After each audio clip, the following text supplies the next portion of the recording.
Hello, everyone. Welcome back to the ReQuest. I'm Captain Logan. Joining me, as always, is Austin, the Day Ghost. So cool of him to do these with me so that I don't have to be all by myself talking about a movie that I knew nothing about until I walked into this and saw it the one time. Tonight's request comes from John Sandoval, who asked us to take a look at the original Dawn of the Dead by, of course, George Romero, which came out in 1978. A movie, Austin, that I had never seen, but was always curious about, and I don't know why I never bothered to sit down and watch this, because I had seen the original Night of the Living Dead, actually the remake first, and then much later I saw the original because I love Tony Todd, and I was like, I don't care about the original, this one's got Tony Todd in it. But for years, I heard about, the zombie movie that he made where people are holed up in a mall. They're holed up in a mall, and there's even a, Jonathan Colton song about it. And so, I've heard things forever about this movie, but never bothered to sit down and watch it. And even the first half an hour into this, I was like, wait, is this the one where they're holed up in a mall or not? I'm not sure. And then they go to a mall, and I'm like, oh, good, I was hoping it was this one. No, that's really funny. I should mention, just because you mentioned the mall thing, do you know of the game Dead Rising? Yeah. Where they're holed up in a mall. So that game... I didn't know they were holed up in a mall in Dead Rising. I just knew Dead Rising was some zombie game. When did that come out, in the late 2000s? Yeah, yeah, I think so. Early Xbox 360, PS3 era. But that game was sued over the fact that they were being held up in a mall with zombies because of this movie. And in court, they were like, well, I mean, it's just you're in a mall with zombies. You can't copyright that as an idea. I was going to say, can you get a patent on that? If this was a product, could you be like, I'm the only person in America that can make a thing about a mall that has zombies in it? Is Walking Dead, in its 11 seasons, never allowed to go to a mall? I don't think it does. Yeah, exactly. And then you can't go to an old house because of Night of the Living Dead, or a underground bunker because of Day. Wow. So, I mean, what are you left with at that point? And then the question is, what does Robert Kirkman have that nobody else is allowed to do? Now you can't have zombies on a farm. You can't live in a prison. Yeah, exactly. You can't cross over with Army of Darkness when you have superhero zombies. That was very specific, but... You can't do superhero zombies because Marvel has the license to that. Mm-hmm. Yeah, exactly. Well, anyway, welcome live if you're watching us right now in this moment. Thanks for watching after the fact if you're doing that, and thanks very much for helping us out on the channel, suggesting this if your name is John Sandoval. I've already got a super chat from Tom, $2. He says, slow-mo toilet window smash.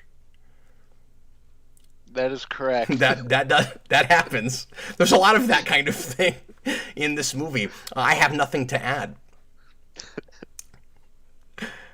So Austin, welcome guys. Thanks for being here. We will chat with you in the comments. I'm seeing quite a bit more than normal for one of these because this is a movie that is obviously a classic that a lot of people are familiar with, a lot of people in the horror realm. We don't do a lot of horror stuff on this channel unless somebody forces me to. And horror is sort of like anime where people are always, in our community, seem excited when I talk about it because I'm always kind of, I don't know, a little bit trepidatious about dealing with subject matter that I'm not real familiar with, that I feel like I'm not qualified to talk about. But some people seem to really like it when I spread my wings and end up in places that I'm really uncomfortable in. Sometimes because I'm not familiar enough with a genre, and sometimes because something like Reanimator or this, it goes to really violent and brutal places that make me uncomfortable for completely different reasons. Mm-hmm. Well, and then another big thing we got to do is Friday the 13th series discussion, because you did it for the other two kids. You got to do it for Jason. That's a good point. Yeah, and he's my first, and I've never watched his namesake's movies. Not that I actually named him after that, but retroactively, that's what it looks like. Because if you don't know, my three boys are Jason, Freddy, and Michael. Yeah. And You so did the Halloween series, you did the Nightmare on Elm Street series. I did. Like, Friday the 13th's gotta we come. should do that. You have to add that to our massive list. I will add it right now to make sure that you don't get out of it. So this movie comes out in 1978, has a really weird kind of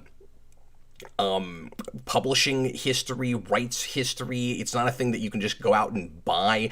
We had to watch this on YouTube, and there's like 3 different cuts there. And as far as I understand it, there are actually lots and lots of different cuts for various reasons. I think there's an Italian cut because this was funded by an Italian guy back in the 70s because Romero couldn't get any domestic funding, and so he has even his own cut of this. I guess that has like a rock soundtrack, and this is using mostly like public domain stuff for I think specific reasons. But I think the Dario Argento film even spawns off into its own series.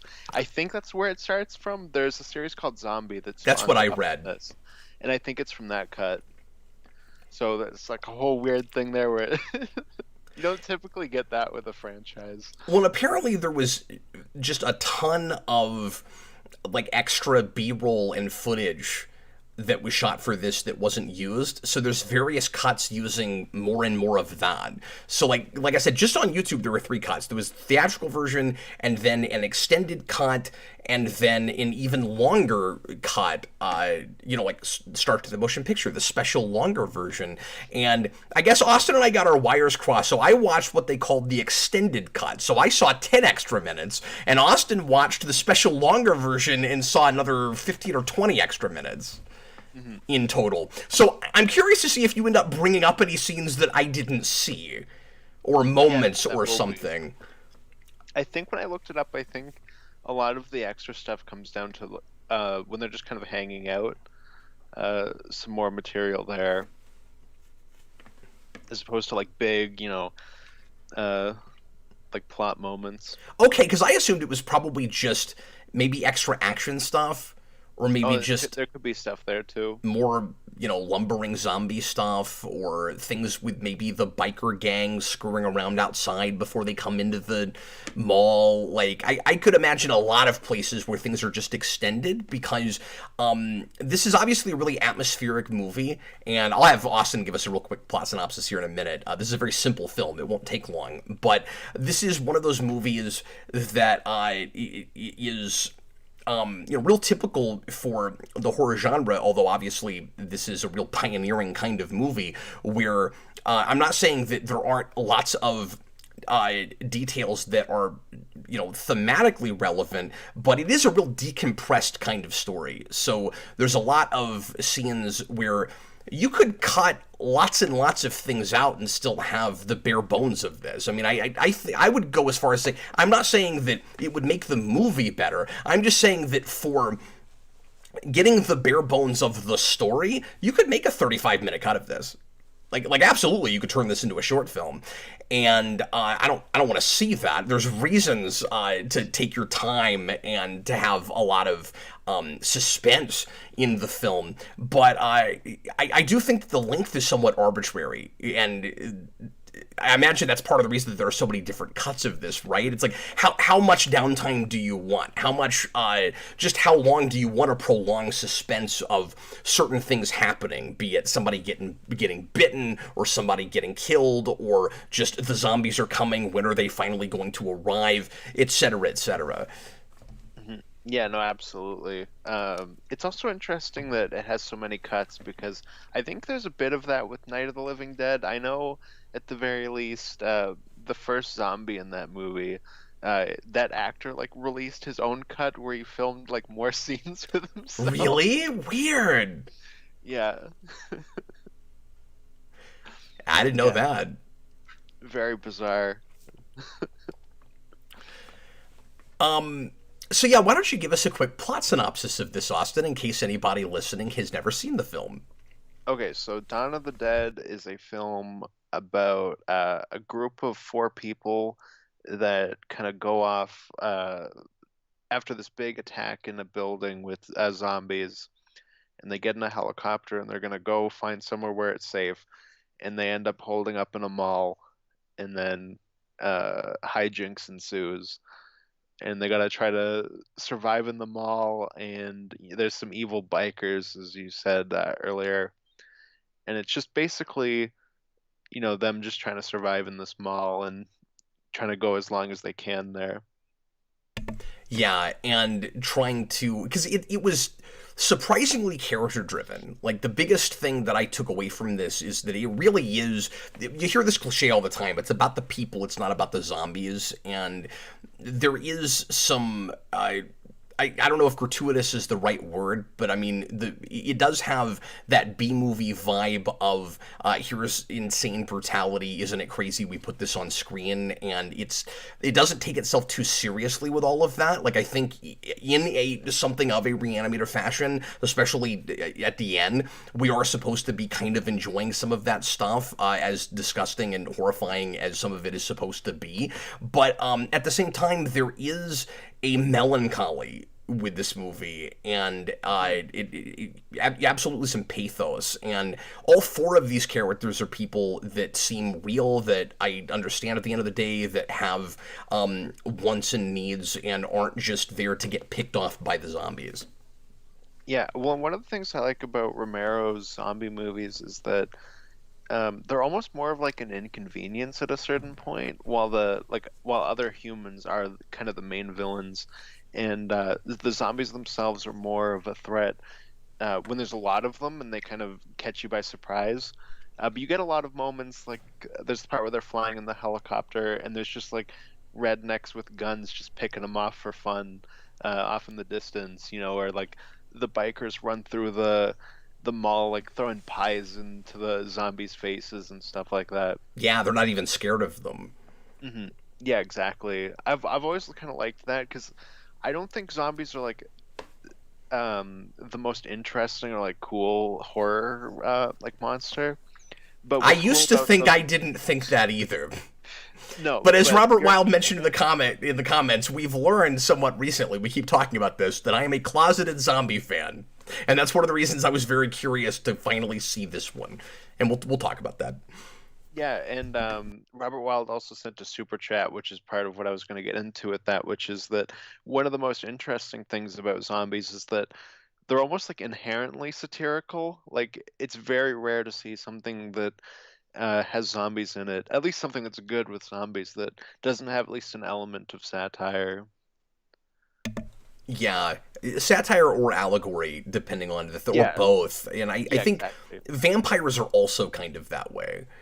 hmm No, that is true. Like They're probably the inherently, female. there's kind of a very often puberty thing happening with vampires, or a sexual frustration thing happening, but then also werewolves are a puberty metaphor, and I'm sure can be used for other things that I'm not thinking about. So I mean, a lot of these horror characters do kind of have that to some degree. But you're right, like with zombies, almost every time it's to some degree the lemming thing, the like human beings who have kind of lost their soul and are part of the horde in some way, and with this it's of course a satire about consumerism, and that's it's such an obvious thing to set in a mall, but that's kind of what makes it brilliant.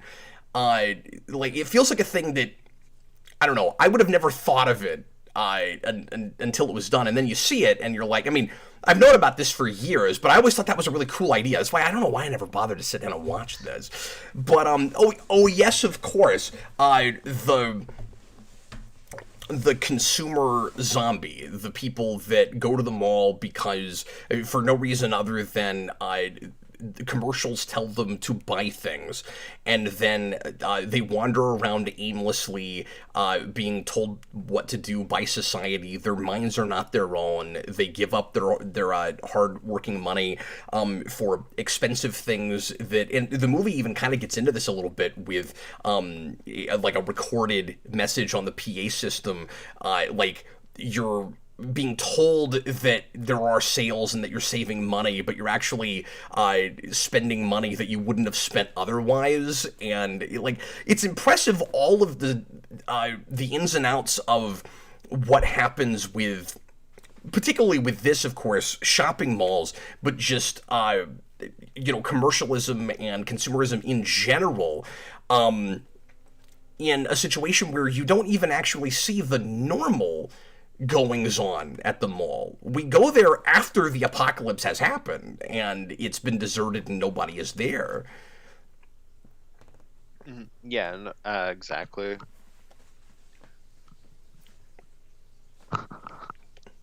I'm sorry, it's your turn to say something now. Yeah, sorry. I got distracted because I saw Super Chat and then it like erased my retort. And it was like, what did you say again? Mall something? Yeah, exactly. Robert put in another $2 super chat. Thanks a bunch, man. Cap, do you like zombies because of the Borg? I don't know. Now I gotta psychoanalyze myself a little bit. The Borg are a way scarier thing to me, or scary for a different reason. I don't know what it is. The scary thing about the Borg is you're part of a collective consciousness that is trying to perfect itself by bringing in as many people and of societies and technology as possible to become one, like, perfect entity. And something about being dragged into that, where you're still alive but your mind and your will is not your own, but you're still conscious and still sort of yourself, is scarier to me than imagining getting bitten by a zombie and dying and being reanimated. Like, when I think about the scariness of zombies, I'm thinking about them coming at me. When I think about the Borg, I'm thinking about being one of them. It's different. Like, I don't really imagine being a zombie, because if you're a zombie, you're already dead. So, in my mind, you're not actually there. That's not you. But the Borg is you. Like, that's the difference. And we know that because Picard and Seven of Nine and several other characters were able to come back from being Borg. You can't come back from being a zombie. And weirdly, it's scarier to me because, well, you probably won't come back. And then if you did, how traumatized would you be? Like, that's scarier to me.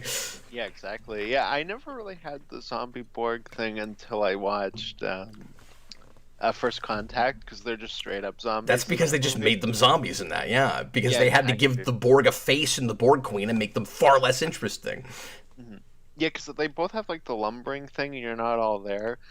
But like zombies aren't a collective thing, so I've never really had that match in my head. No, I think the zombie thing is interesting to me because of the end of the world scenario, and just imagining what you would do if you lost most everyone in the world and most everybody you cared about, but they're perverted and some of them are still there in body but not spirit. Like, that's a nightmare to me. Like, again, the nightmare is in being surrounded by them, not being one. Mm-hmm. Yeah, and it's that type of thing where, like, it really, like, pushes you as far as you can go, and then, like, what does that say about you, like, that type of thing. Yeah, and this movie really, getting back to this, Dawn of the Dead gets to the core, and, of course, every zombie thing I've seen after this also deals with this. Again, this is real foundational. I think even more than Night of the Living Dead. Like, that obviously gets the ball rolling with all of this, but the more kind of societal impact that we don't get away from getting into Walking Dead and 28 Days Later and, other zombie things, and World War Z and all these zombie things that I've looked at while I, for years, have said that I'm not a zombie fan and not a zombie expert. And I won't call myself an expert, but I've seen a lot of these things now, and just didn't realize it until, a few months ago. But this gets to the core of the kind of balance that you have to find to be, if you're in the zombie apocalypse, to be human enough that you don't lose yourself and you don't just become a feral creature or running on instinct, keeping the thing that separates us from the animals. But you do have to lose your humanity enough to survive. And, like, where do you find that? And this movie's all about that. Mm-hmm. Yeah, exactly. That's something that he touches on, at least in the last two. I'm trying to remember if he touches on that in the first one. I guess probably so, because you got like the whole race element, and you got like the rednecks at the end with like the big famous ending of that movie. Uh, but like I said, that's the big thing that I like about Romero's zombie films, is just like, it's that, the people are the monsters thing, but Right. without being, as ham-fisted about it in a way. Like, it's still a good movie without shoving that in your face. I think this could be watched on a couple of levels, right? Like, if you, especially in 1978, before we're as desensitized, before you have so many other horror things, and you and I were talking off camera about just how crazy it is that this period of like 3 years between 77 and 79 kind of created most of everything we care about now genre-wise. You've got Halloween, you've got Star Wars, you've got Planet of the Apes, you've got, et cetera, et cetera, et cetera. Is Jaws in that period too? Jaws isn't Jaws just after like it? A little before? No, or is it Jaws before? I can't remember now. Jaws was like late 70s. Is that like 76, 70? It might be a little bit before. It's really close to this, yeah. Well, for a second I had like 81, 82 in my head, but no, it's before that. Mm-hmm. Yeah, exactly, because Jaws inspires the third Roger Moore Bond film, and then Star Wars is the fourth one. So, but yeah,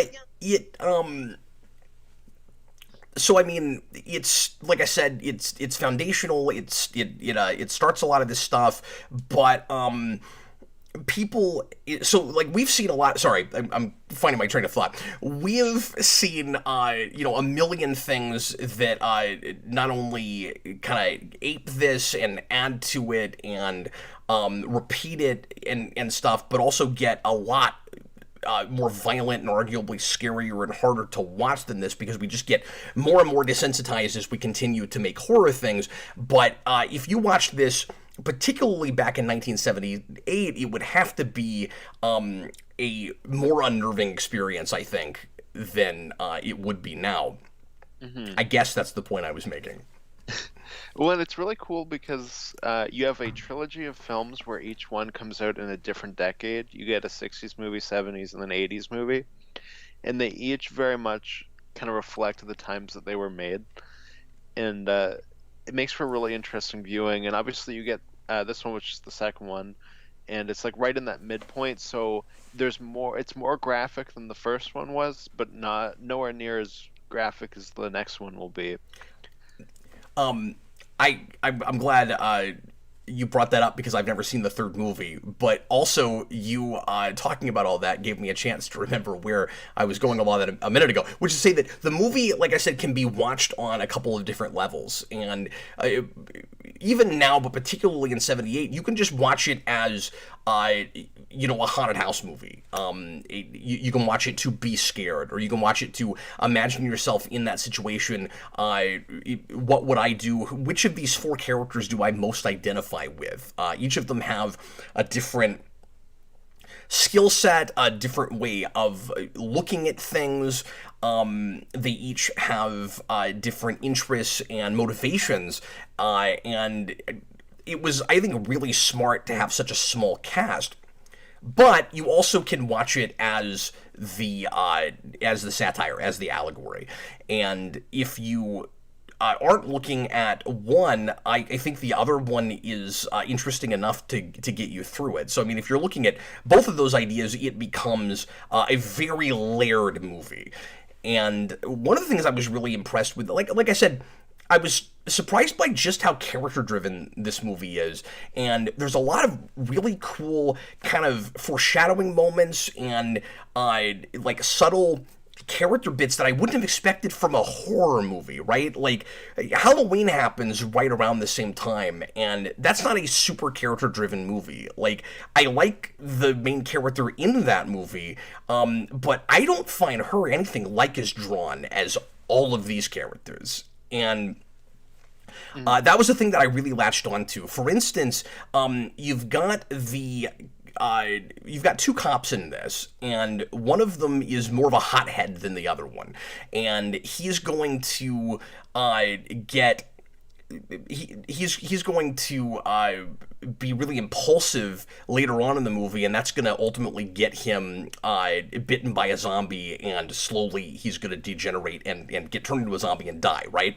There's a scene where they go into the mall arcade, and he is playing a arcade machine, and it's a racer, and his whole MO plays out through the way he plays that game. And so you understand who he is if you're really paying attention. I had to think about it after the fact. Like, wait a minute, I know what they were doing with that arcade scene where he's playing this racer, and he makes a dumb mistake that gets him killed because he thinks that he can suddenly shoot ahead and win the game, and that's exactly what he does later, where he kills some zombies and he gets excited that he's doing well, and then he gets pompous and then he screws up, and so it's foreshadowing for that happening, but it's also telling you who this character is and how he operates, and there's a lot of that kind of stuff. Mm-hmm. Yeah, and I guess it makes sense to like fill it with a lot more character moments, because in a way it's kind of like a hangout horror movie, because you spend like half an hour getting to the mall, and then from there's a lot of just kind of the characters hanging out, interacting, doing their thing, kind of figuring out different ways that they can get supplies and whatnot. But there's a lot of just hanging out in the mall once we get there. Yeah, and it's easy to look at it that way, right? That like it's just these people getting to know each other. It's just downtime. It's good for the most part literary storytelling. There aren't, most of the time the details reveal something about the characters. This could be a novel. It could be a really good novel, or at least a novella. Now, I'm not saying that every single detail matters or draws characters or gives you layers of these people, because I've only seen it once, and I don't think it would be right to make that claim, because there were moments where I was like, I'm not totally sure why this is here. And I do think that it's longer than it has to be. I don't know if that's a problem. It's that balance that you have to find between like telling story and creating atmosphere. So yeah, absolutely. There are places where I'm not sure. I don't know that it needed to be 35 minutes before we get to the mall. Like, I found myself in some places in that first half hour a little checked out because I was waiting to get to the premise, partly because I wasn't sure if it was the mall movie. Was because too, like, a lot of that stuff in that first half an hour is like there's a lot of just kind of action before we get introduced to characters. Is that maybe also why you found yourself kind of checked out? Yeah, so this is a good time to mention this. Walking Dead has hurt my appreciation for watching this the first time, and I have to admit that. There's no way around it. Of course, yeah. I've spent too many hours, and I've watched most of that show now. I mean, like, a lot of people left it. I kept leaving it and coming back to it because I'd get curious, because I've talked about this before, but I think that show really ebbs and flows, as opposed to there's a place where it drops off and it's never good again, like a lot of shows. And I don't know that everybody, if they watched the whole run, and I haven't finished it yet, would agree with me on that. But I think I hear a lot of people say, Walking Dead gets bad, and I left and I never came back, and I always say the same thing I do with The Simpsons. Well, how would you know? You haven't watched it in years, right?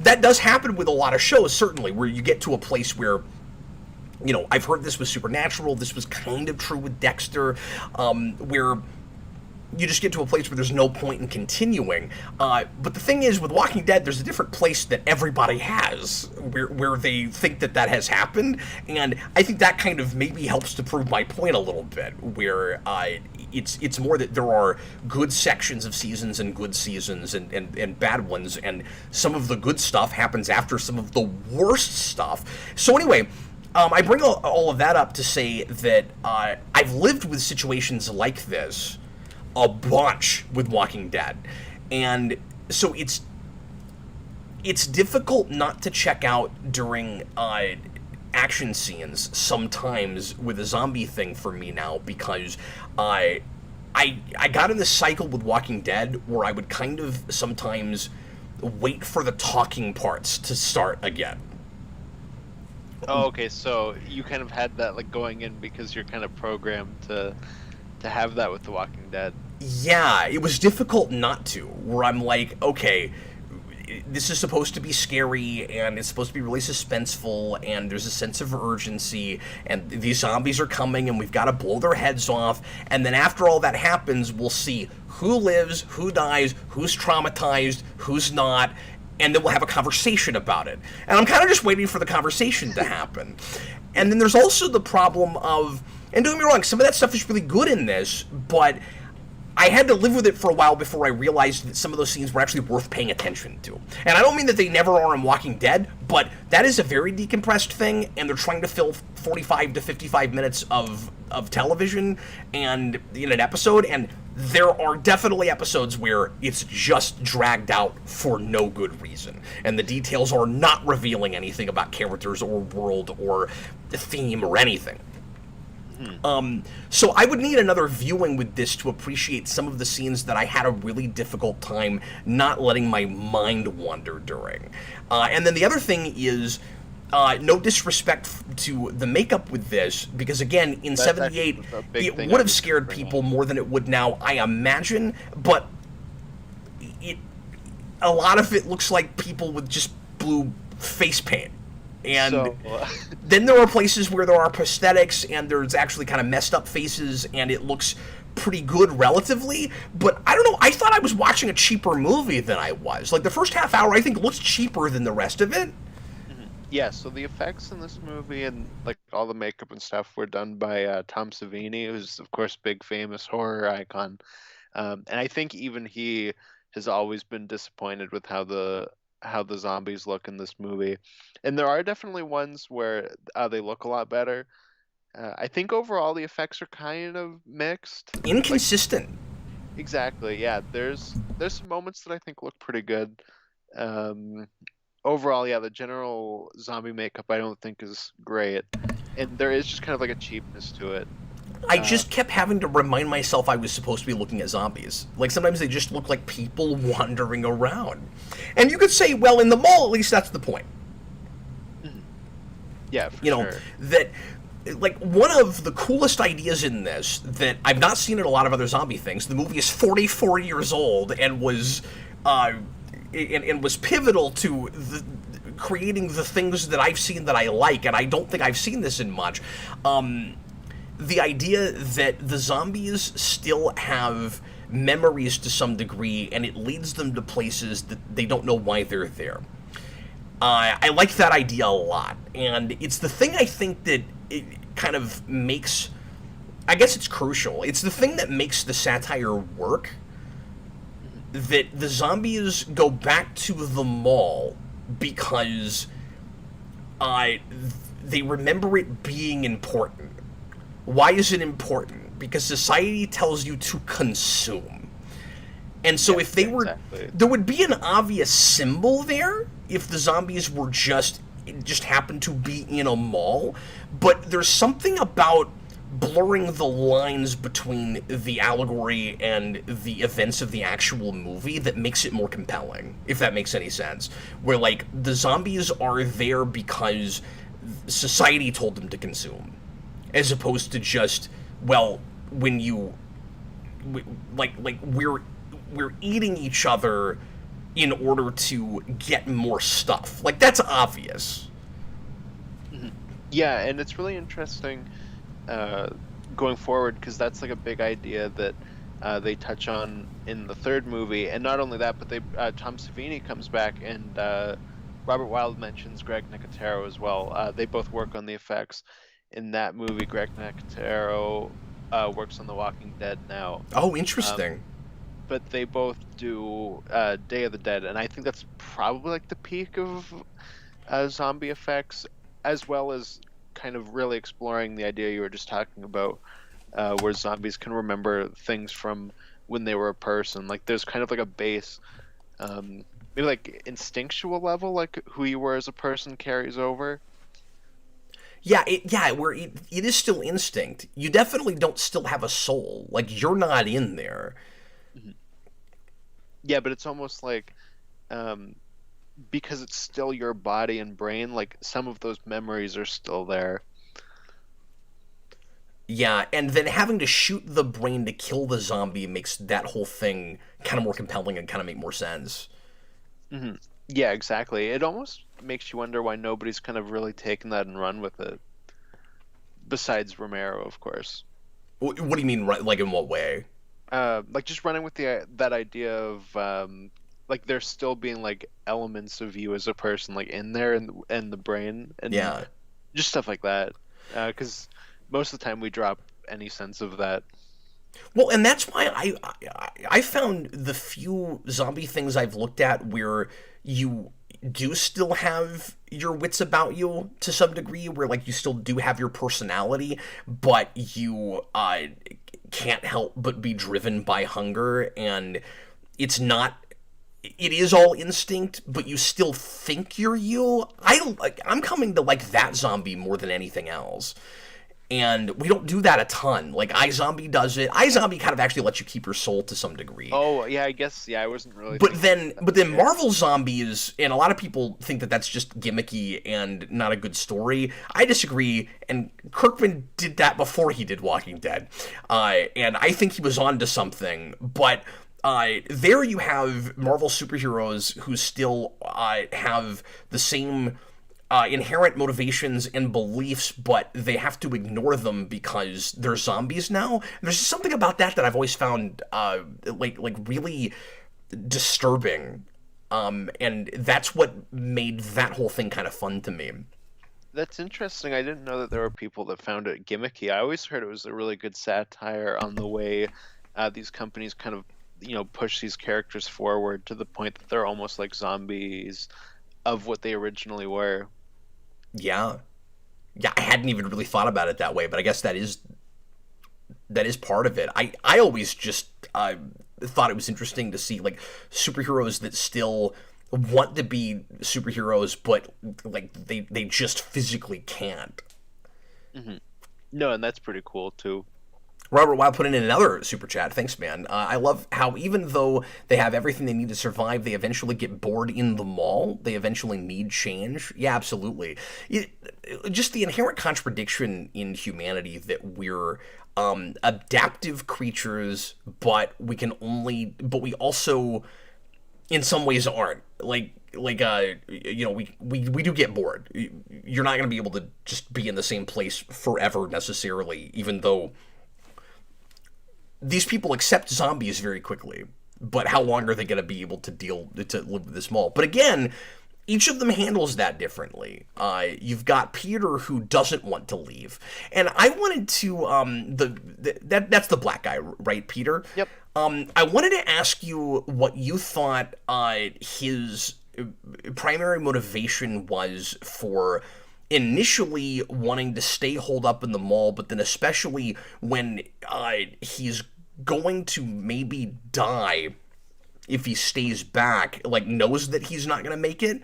Why does he still want to stay? That was a conversation I wanted to have. With you're talking about the ending, right? And I know that that's this is not the ending they originally were that's going to go exactly with. what I was gonna say is I wonder if it's maybe just an issue of that because originally he was just gonna be there and die. But I guess I don't know when they were shooting they came up with this like new ending where he was gonna triumphantly like run through and make it back out and So do escape. you think that's a mistake? Um, Because I'm asking in the piece we have, like forgetting the history of it, Like, Yeah. what is the story doing with that? Like, why does that character change his mind? Because I really like it thematically. It's like, with the consumption thing, he's decided not to stay in the mall. He's not going to be a consumer anymore. He's not going to lay down and die and let the mall tell him who he has to be. And he's going to leave and take life on his own terms, even though going against what the world tells you the world is now, which now it's overrun by zombies, they're in control. That's hard, that's scary, but that's what he's going to go do now. I like that thematically. I don't totally know what changed with the guy. Yeah, I'm not entirely sure his exact motivation. I was going more of a meta thing where you kind of have the like tragic ending of the first movie, and the first movie's more like dour throughout, while this movie has like a like an element of fun to it. And so I was kind of thinking, you kind of bring that to the ending, and he's able to, have his big like triumphant escape. So I was thinking about it more on that, and It I turns also lighter, right? That last half, or especially the last half an hour, in a weird way, the rougher and more brutal it gets, the lighter of a tone it has. yeah, because once the bikers show up, there's a lot of just like goofiness with that. I love there's the part where the guy has the it was like the blood pressure monitor on his arm, and they like rip rip him out of it, and you get like his score comes up on the screen. Yeah, they get clever with all of that stuff. But I couldn't decide. I need another viewing with this movie because I was conflicted about some things with that ending and really everything after the gang comes in, because now it just becomes kind of a romp. It feels like it starts to lose some of the like thoughtfulness and introspective stuff that I was really latching onto. Where it's like, well, we have this really crazy situation, and now it's just going to be an insane music video, and like that stuff was entertaining. Some of it was gross enough I had to look away from the screen because I'm squeamish. I wonder how you'd react to Day of the Dead then. There were some moments where I was like, oh, they're trying to do that, but they haven't exactly figured it out yet. It gets really ambitious at the end, and Oh, keep absolutely. in mind, and this is $1978, of course, but this movie was only made for $500,000 and was insanely successful because it made like 62 million or something. Yeah, well, I think even with the mall, like, I think they had to like film there just in like the hour before it opened or something like Yeah. there was like a thing like that with it. And they shot, and I don't know exactly why they did this. They shot it during the Christmas season. Oh, I didn't even realize that. That's They even shot it during the funnier. busiest season of the year, and they had to take 3 weeks off. I didn't realize it was shot during Christmas. That's really They funny. they took 3 weeks off, and then they came back and finished it on like the week of January 2nd. And Romero spent the holiday editing what they had already. Oh, that's awesome. But yeah, I'm conflicted about the ending because all roads are leading to a more tragic ending until there's a little bit of a tonal shift. And then I found myself going, if I saw this a second time, would I feel like all roads were leading to that tonal shift? And now that I know what the alternate ending was, or what the original ending was supposed to be, there is foreshadowing in the movie to that we don't get to, and some of it isn't a problem because you just get kind of a more interesting or a different, I should say, read on stuff, right? Like Peter was supposed to shoot himself in the head at the end to prevent himself from becoming a zombie, and he keeps saying, I don't want to leave, and then he's ultimately going to be there forever, or at least he's going to die there. So like that was being led up to, and we get the moment where he puts the gun to his head. They leave it in there because originally that was supposed to be the suicide. They leave it in, and now it just has a different read. Now it's he thought about doing that, and he's changed his mind. So that works fine. But then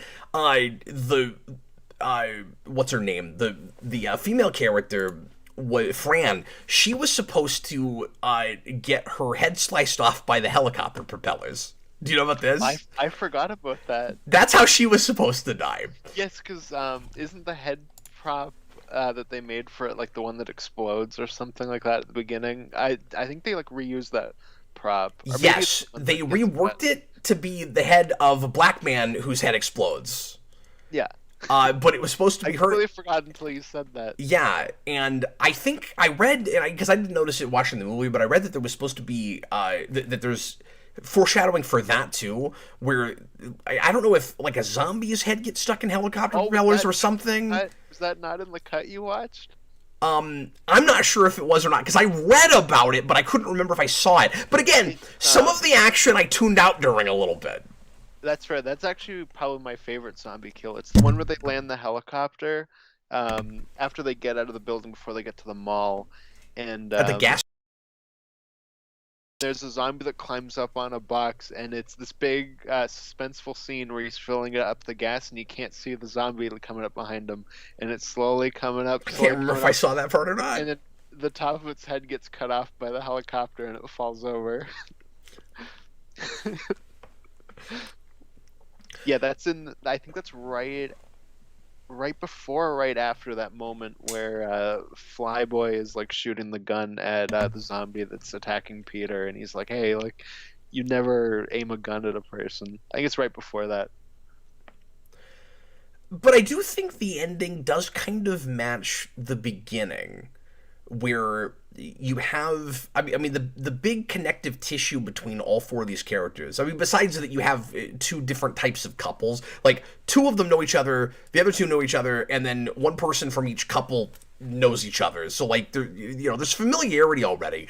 But the big thing that links them all personality-wise, attitude-wise, is that they don't like the way society is responding to the apocalypse. And so they're rebels. And they're resisting the status quo. And at the end, two of them ultimately succumb, and two of them don't. And so the idea thematically, I think, is, unless I'm reading too far into it, which I'm very good at doing, but thematically the idea I want to say is is that it's difficult to resist societal status quo, and sometimes, as hard as you might try, you're still going to get swept back up in it. But it is possible to live life on your own terms and leave the way the world is behind and just do it your own way. And so maybe the kind of happy ending for those two is earned. And maybe it's more earned because they don't all make it. And maybe it's more earned because it's not just the married couple that gets out. I mean, the two people that survive at the end have gone through, obviously, horrible traumatic ideal, but they've also both lost things. Mm-hmm. Yeah, exactly. And they get that moment on the helicopter when they're on the way to the mall where they talk about like what each has lost, even just on the helicopter ride to the mall, like even just from that point, not even considering that they each lost the person in their group that they cared about the most while at the mall. Yeah, of course. Yeah, good point. What else should we talk about with this? Flyboy is the greatest zombie actor of all time. Where he has got like the gun that's like swiveling around in his finger, and the way that he steps it's the greatest zombie acting of all time. There's a lot of really just creative and memorable stuff in this that kind of surprised me, because I expected, like, it's not, I don't think it's like Seven Samurai good, in that we have like a proto typical film in a genre that's maybe as good as it ever gets. Like, I don't think you have that with this. I think things have maybe improved on this material. And there's a couple guys in the comments that say that this is their favorite zombie movie or in their top 5. And I do think it's great, and obviously I'm not qualified to make that call.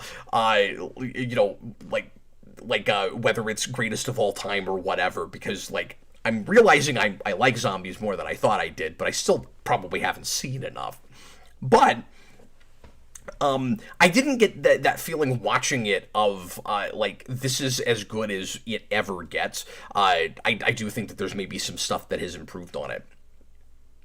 Yeah, But that's why I was surprised that all the same that there were some moments that were really unique and that I hadn't seen in other things. I love wheeling the guy around in the wheelbarrow while he's like picking zombies off around the fountain. That stuff's awesome. Yeah, no, I agree with that. Even I think overall, I prefer Night of the Living Dead over Dawn of the Dead. It is hard to decide. I like all three of these movies, and then visually, I think that's such Day a of the tight Dead's the movie. best Is the one. Night of the Living Dead is such a tight movie? Yeah, exactly. Well, this one is they've like really broadened their scopes, and like it's amazing that they're able to do what they can with how little money they have, and it's just artists doing the best they can with what they have. Yeah, but sometimes maybe the seams are showing. Like I'm taking out a Yeah, little bit no, because definitely. it's more ambitious than it really has any rights to be. But then that's also part of the charm of it. So like I'm not saying I actually want anything different from this movie 44 years after it was made. No, it's just kind of like perfect for that, like when it came out, right? Like, Yeah, it's like that type of thing where we will have done better after it, where we have maybe more money and more knowledge, like after this has been made, and this kind of goes, okay, this is how you do it, go. And like I said, I also prefer the one that came before it, but this movie itself is also just really great and where it stands in film history. hey, having seen each of them once, I actually am not sure which I prefer. It's very like that. But I think ultimately Night of the Living Dead comes slightly over it for me, but they are like neck and neck. Like I think this is better as a character piece, if I can call it that. Like it's a It little more absolutely is. character driven, and I'm more enamored with these people and more unsure of like what choices they'll make. And that's the suspense here for me: is can these people hang on to who they are and to their humanity and all of that. I saw so much again prototype of what Kirkman would do later with Walking Dead, and a little bit of some stuff in 28 Days Later and things like that. But like Kirkman made the case when he started Walking Dead.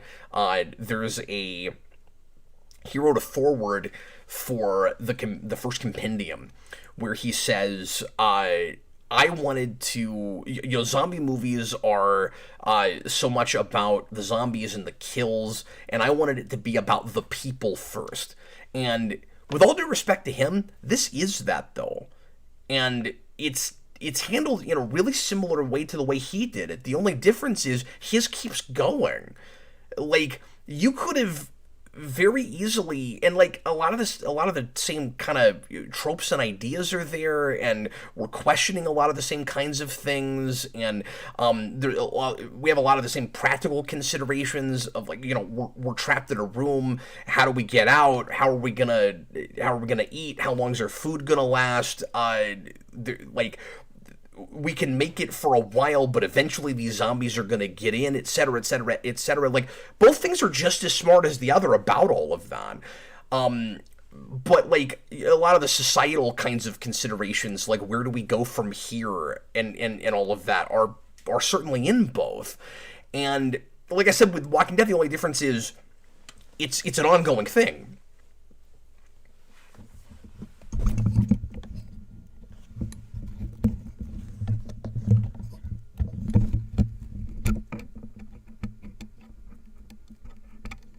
Sorry, Austin, I can't hear you.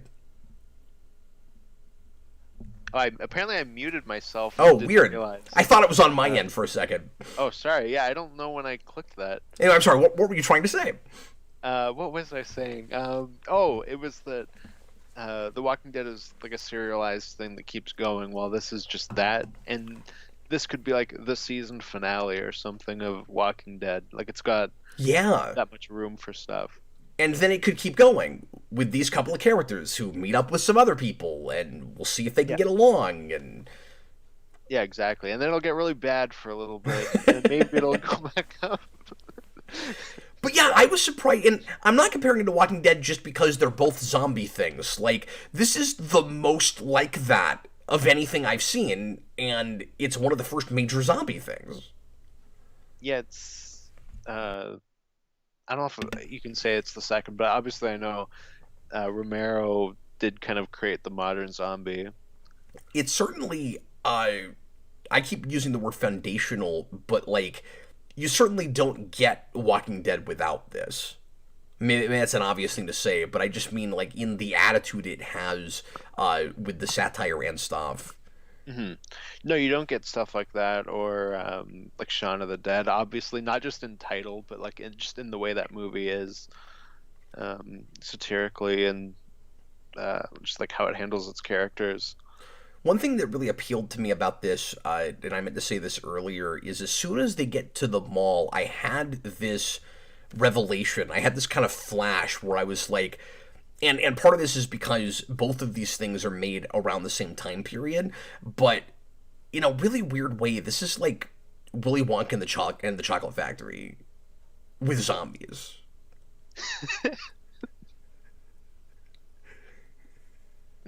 I definitely didn't think that was gonna come up, but It is though. Like they go to this place, it takes them half an hour before they finally get there. yeah, And then they're like kids in a candy store, right? yeah, And both of them are satirical. They're both about more than it seems that they are. That's a movie about bad parenting.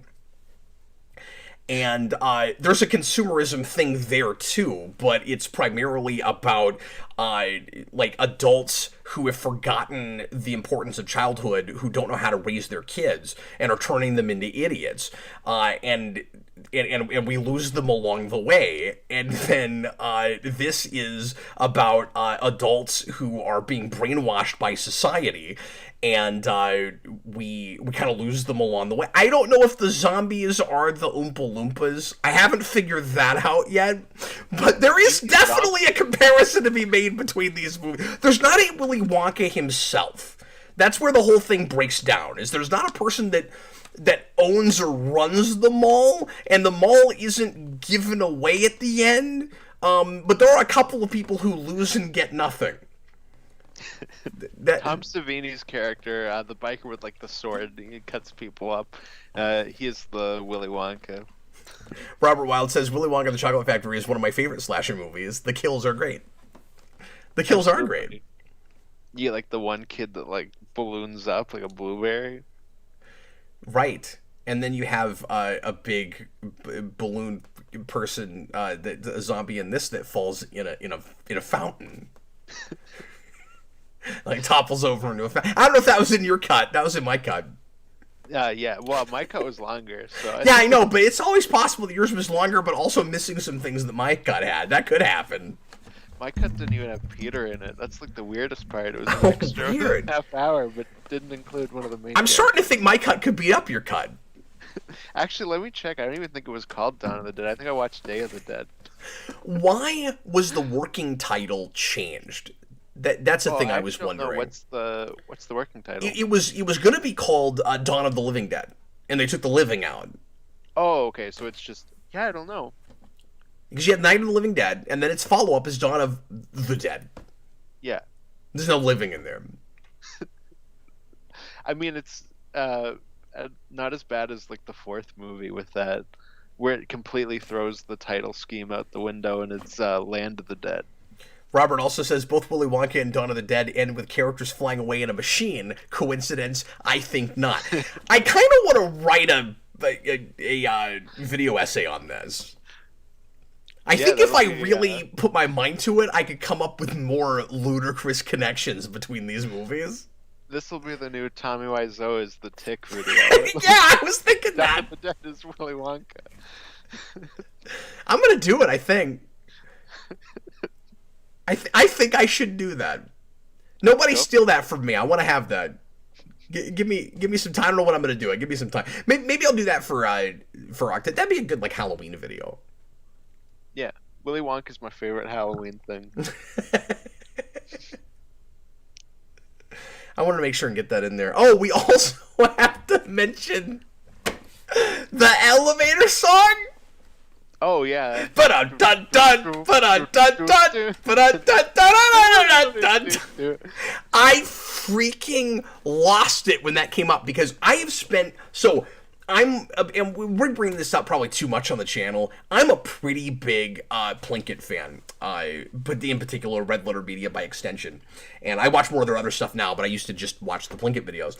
And he'll get into montages of stupid things in movies or just like a laundry list of random complaints he wants to make, and very often that's the song that comes like bum bum, and I had no idea where it came from, and I don't know if it's made for this or if this just used it. I assume it was probably like stock music because apparently a lot of the music in this is stock music that Romero just chose. Yeah, it probably is that.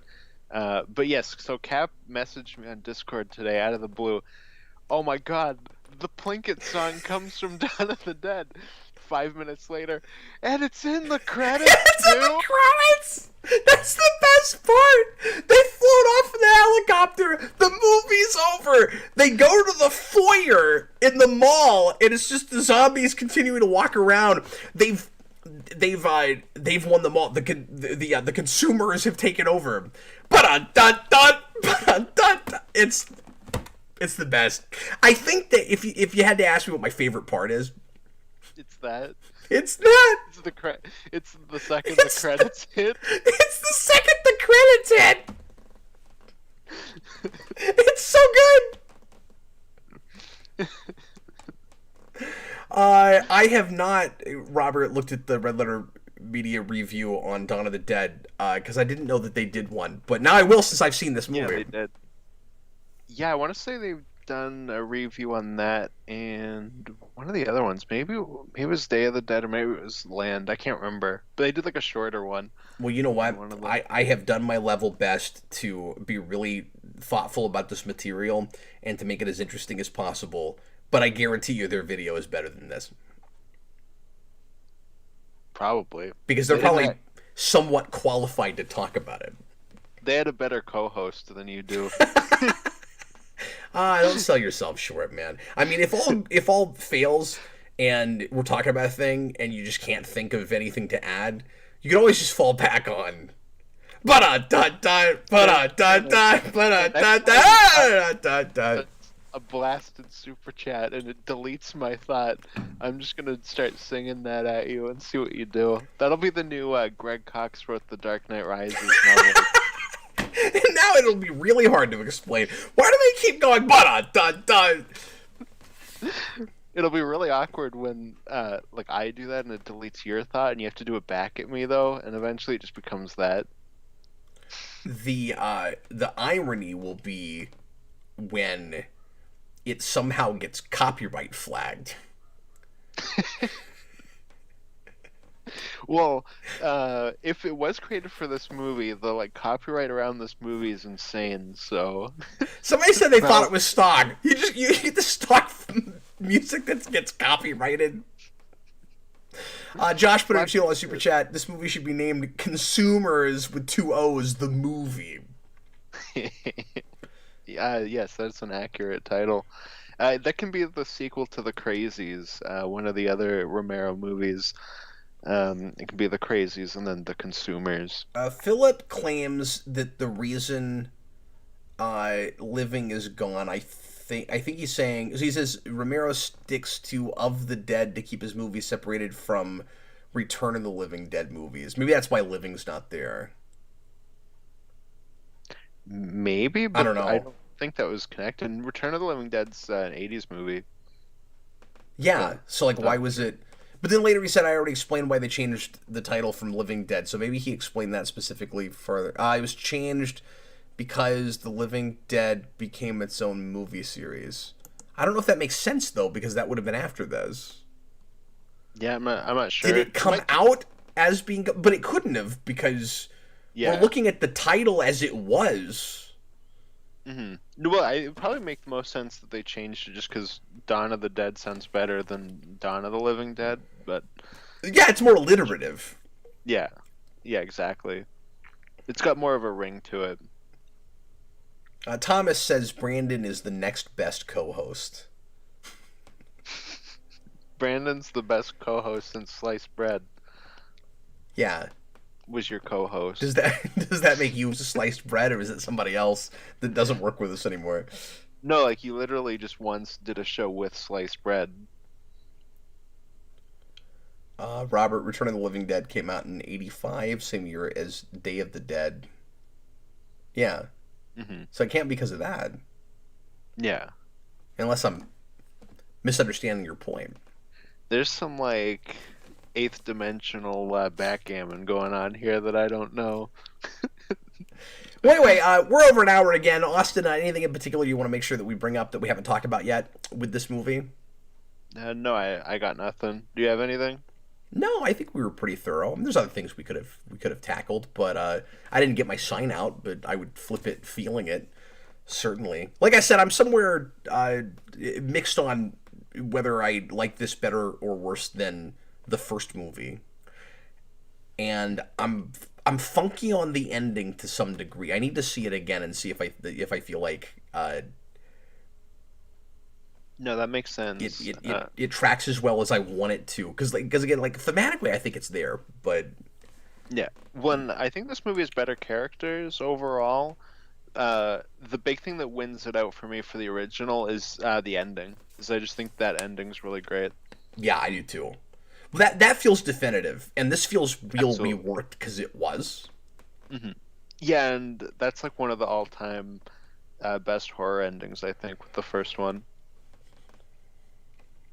And Well, then there's also a sliding scale of remakes for each one because you got a like really good remake for Night of the Living Dead. You get the Zack Snyder remake of Dawn of the Dead, and then you get the Day of the Dead remake. I didn't realize that had a remake, but yeah, I'm surprised we talked this long and didn't bring up the Snyder thing. But that's what puts him on the map in the first place. What was that? '04, I think so, yeah. Well, and interestingly and enough, I've never seen that. it's directed by Snyder and written by James Gunn. Oh, weird. I didn't know Yeah. that. Yes, it's a strange pairing. I want to mention real quick too that Ken Foree, who plays Peter in this, he really carries this movie. Like he's He's got awesome. so much screen presence. He's fantastic. He should have had a big career, I think. Like I think he's fantastic, and not just because he's got some of the best eyebrows in any movie I've ever seen. He's got amazing eyebrows, this guy. But Tomorrow's video ranked the top 20 best eyebrows in eyebrows. history. He's got such a distinct look. Yeah, yeah, absolutely. But yeah, he's got a lot of presence. He's real intense. But like he plays this natural born leader character, and like I buy him as a cop. But he also plays. He's real nuanced. He plays compassion well. He plays you know, like angry, determined, whatever. Like he's got a range, and apparently, I read this about him. He used to have his own horror convention. Oh, I might have known that, but forgotten. I'm trying to think. It like sounds familiar, but I don't know if it's just that weird thing where it's like, oh, I guess the last one maybe was in oh like yeah. 2013, but I guess he did it 3 or 4 times. hmm That's I awesome. just thought that was kind of interesting. He just had his own, and he had his name in it. It was like 40 something, and like Yeah, no, that is really cool. That is an interesting thing between these first two movies. They both have really strong, like black main characters that are really great. Uh, Josh said, yeah. I'm glad you said that because I meant to bring that up as well.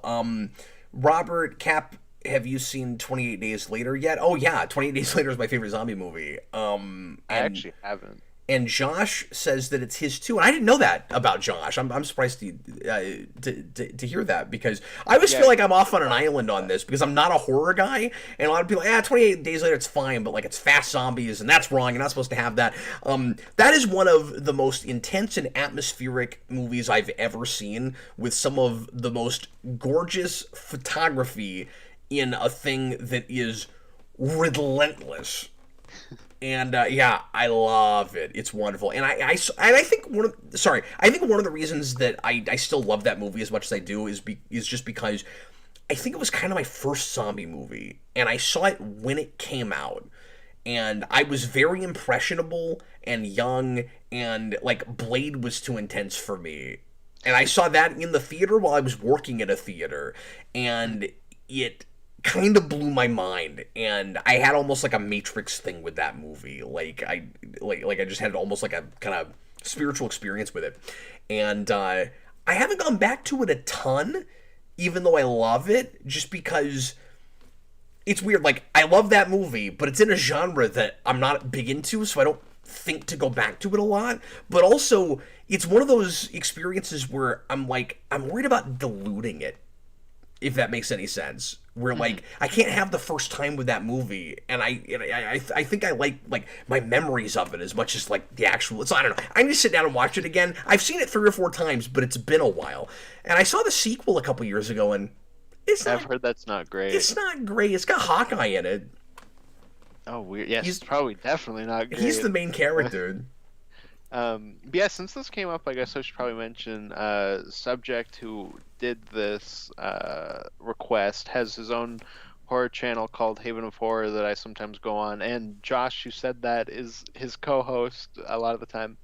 And a lot of times when I'm not there, I'll do just kind of schedule stuff for them. And back in October, I put together a thing for them where every week it was a different decade of horror for like a film to review. Oh, cool. And that the 2000s they did 28 Days Later. So I don't know if he'd seen it before then or if he watched it for that. That's awesome. I will have to talk to him about that at some point after I watch it again, because I haven't seen it in a long time.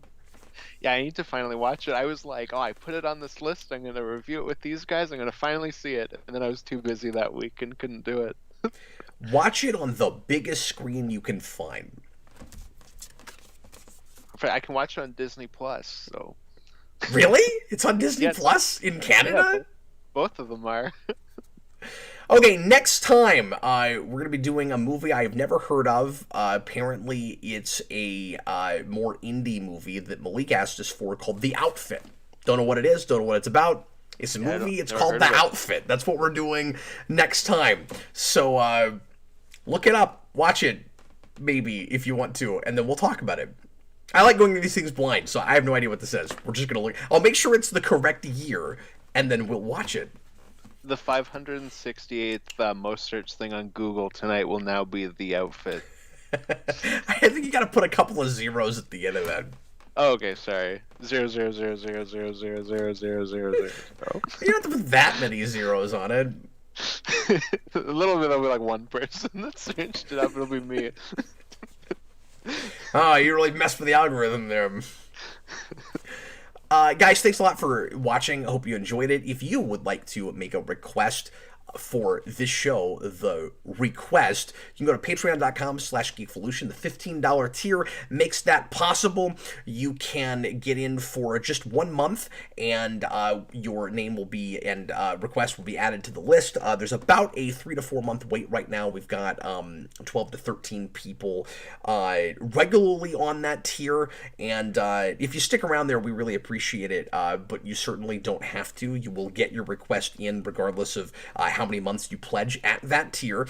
And we have right now, it looks like 13, 14 folks ahead of you. But that's how you get on the request. So yeah, it'll be just at the end of the summer or the beginning of the fall before you get your request done, because we have a lot of backlog because we do this once a week, and there's always been a lot of interest. So thanks to everybody for your participation and for helping to keep the channel moving along. Thanks for your support. In the meantime, I was Captain Logan, and this was Austin the Day Ghost. We'll see you later, folks. That was my drunk impression. Bye, everybody. Thanks for watching live, guys. Bye, everybody. Bye.